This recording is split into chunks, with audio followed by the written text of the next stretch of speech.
జై శ్రీరామ్. రామ రామ రామయన్న రామచిలుక ధన్యము, రామ ప్రేమ చూరగొన్న చిట్టి ఉడత ధన్యము. రామ రామ రామయన్న రామచిలుక ధన్యము, రామ ప్రేమ చూరగొన్న చిట్టి ఉడత ధన్యము. అభినందనలందుకున్న కోతి మూక ధన్యము, ఆశీసులు పొందిన పక్షిరాజు ధన్యము. అభినందనలందుకున్న కోతి మూక ధన్యము, ఆశీసులు పొందిన పక్షిరాజు ధన్యము. రామ రామ రామయన్న రామచిలుక ధన్యము, రామ ప్రేమ చూరగొన్న చిట్టి ఉడత ధన్యము. రేగి పళ్ళు తినిపించిన శబరిమాత ధన్యము, నావ నడిపి దరి చేర్చిన గుహుడి జన్మ ధన్యము. రేగి పళ్ళు తినిపించిన శబరిమాత ధన్యము, నావ నడిపి దరి చేర్చిన గుహుడి జన్మ ధన్యము. రామ రామ రామయన్న రామచిలుక ధన్యము, రామ ప్రేమ చూరగొన్న చిట్టి ఉడత ధన్యము. పాదధూళి సోకినట్టి శిల ఎంతో ధన్యము, వారధి నిలిపిన సాగర జలమెంతో ధన్యము. పాదధూళి సోకినట్టి శిల ఎంతో ధన్యము, వారధి నిలిపిన సాగర జలమెంతో ధన్యము. రామ రామ రామయన్న రామచిలుక ధన్యము, రామ ప్రేమ చూరగొన్న చిట్టి ఉడత ధన్యము.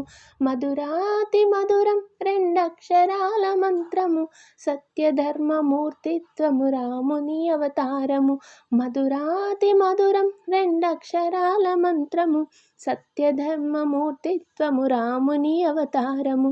రామ రామ రామయన్న రామచిలుక ధన్యము, రామ ప్రేమ చూరగొన్న చిట్టి ఉడత ధన్యము. హలో అండి, నమస్తే. ఎలా ఉన్నారందరూ? Welcome back to our channel. ముందుగా మన ఛానల్ని సబ్స్క్రైబ్ చేసుకున్నటువంటి ప్రతి ఒక్కరికి కూడా పేరు పేరున నా ధన్యవాదాలు తెలియజేస్తున్నానండి. కేవలం మీ ప్రోత్సాహం వల్లే మళ్ళీ మరో వీడియోతో మీ ముందుకు వచ్చాను. మర్యాద పురుషోత్తముడు, ఏకపత్ని వ్రతుడు, పితృవాక్య పరిపాలకుడుగా ప్రసిద్ధికెక్కినటువంటి మన రామయ్య తండ్రి విగ్రహ ప్రాణ ప్రతిష్టాపన అంగరంగ వైభవంగా మన దేశ ప్రధాని నరేంద్ర మోదీ గారి చేతుల మీదుగా కన్నుల పండుగగా జరిగింది. అందరూ టీవీల్లో వీక్షించే ఉంటారు కదండి. మరి మీరంతా కూడా మన రామయ్య తండ్రి పండుగను, అదేనండి రామదీపావళిని చక్కగా జరుపుకున్నారా? అవునండి, మేమెంతో చక్కగా శ్రద్ధా భక్తులతో మా ఇంట్లో పూజ చేసుకున్నాము అనేవారు కామెంట్ సెక్షన్లో జై శ్రీరామ్ అని మెన్షన్ చేయండి.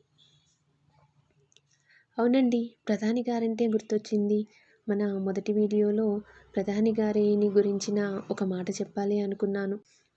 శ్రీ బాలరాముడి విగ్రహ ప్రాణ ప్రతిష్టాపనకి ముందు కూడా 11 రోజులు మన ప్రధాని గారు నియమనిష్టలతో ఒక దీక్షగా పూజ చేసుకున్నారండి.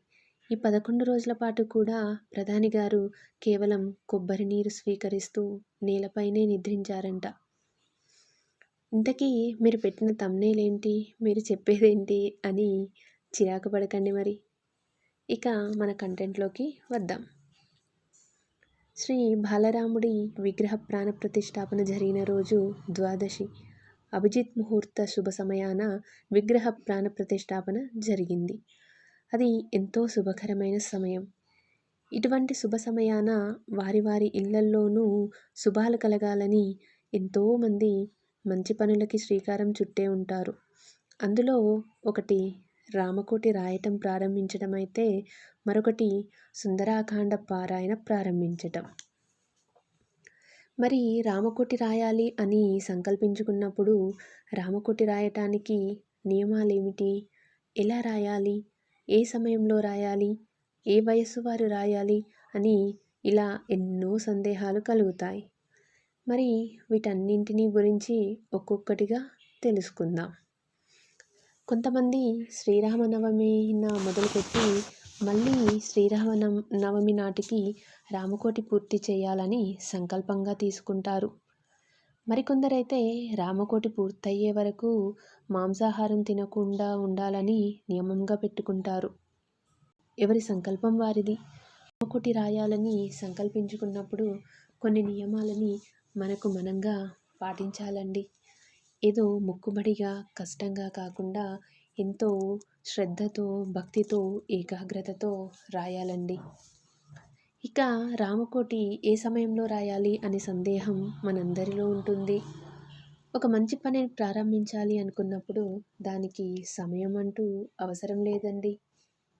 జీవితంలో మార్పు కోసం ఒక మంచి పని ప్రారంభించాలి అనుకున్నప్పుడు అది ఏ సమయంలో ప్రారంభించినా ఉత్తమమైనదేనని నా అభిప్రాయం. ఉదయం, సాయంత్రం, మధ్యాహ్నం ఇలా ఏ సమయంలోనైనా రాయవచ్చు. కాకపోతే మనం శుచిగా, శుభ్రంగా ఉండి మాంసాహారం తినకుండా ఉండి ఉన్నట్లయితే ఏ సమయంలోనైనా రాయవచ్చండి. రోజుకి ఇన్నిసార్లు రాయాలి, ఇంతే రాయాలి అని నియమమేమీ లేదండి. స్వామివారి నామం పైన ఏకాగ్రత ఉన్నంతసేపు, మనస్సు స్వామివారిపై నిమగ్నమైనంతసేపు రాయండి.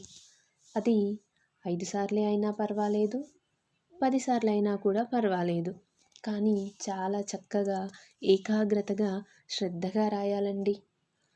ఒకవేళ ఆ శ్రీరామచంద్రమూర్తే వచ్చి మనం రాస్తున్నటువంటి రామకోటి చూస్తారు అంటే ఇంత చక్కగా, నీట్‌గా, శ్రద్ధగా రాస్తామో అంతే చక్కగా రాయాలండి. ఇక రామకోటి ప్రతిరోజు కూడా ఒకే సమయానికి, ఒకే చోట కూర్చొని రాయటం ఉత్తమమైన పని. రామకోటి రాసే పుస్తకాన్ని పూజ గదిలోనే ఒక పక్కగా పెట్టుకోండి. కుదిరితే స్వామివారి చిత్రపటం ముందు స్వామివారి పాదాల వద్ద పెట్టండి. నిత్య పూజ చేసుకునే సమయంలో ఆ పుస్తకానికి పూజ చేయండి. ఇక రామకోటి రాయటానికి ఉపయోగించే పెన్నును మాత్రం మరేమీ రాయటానికి ఉపయోగించకండి. ఇంకో ముఖ్యమైన సందేహం, ఏ వయసు వారు రాయాలి అనే సందేహం. రామకోటి రాయటానికి వయసుతో సంబంధం ఏముంటుందండి? ఏ వయస్సు వారైనా రాయవచ్చునండి. పిల్లల నుండి పెద్దల వరకు అక్షరాలు రాయటం తెలిసిన ప్రతి ఒక్కరూ కూడా చక్కగా రాసుకోవచ్చు.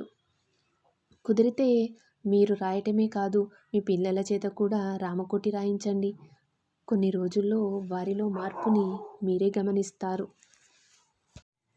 రామకోటిని మామూలుగా నోట్బుక్లోనూ రాయవచ్చు, లేదంటే పూజా స్టోర్స్లో దొరికే రామకోటికే ప్రత్యేకించి ఉన్నటువంటి పుస్తకాల్లోనూ రాయవచ్చండి. మామూలు నోట్బుక్స్లో రాయటం కాస్త కష్టమైన పని. కుదిరితే రామకోటి కోసమే ప్రత్యేకించి ఉండేటువంటి పుస్తకాల్లో రాయటం ఉత్తమం.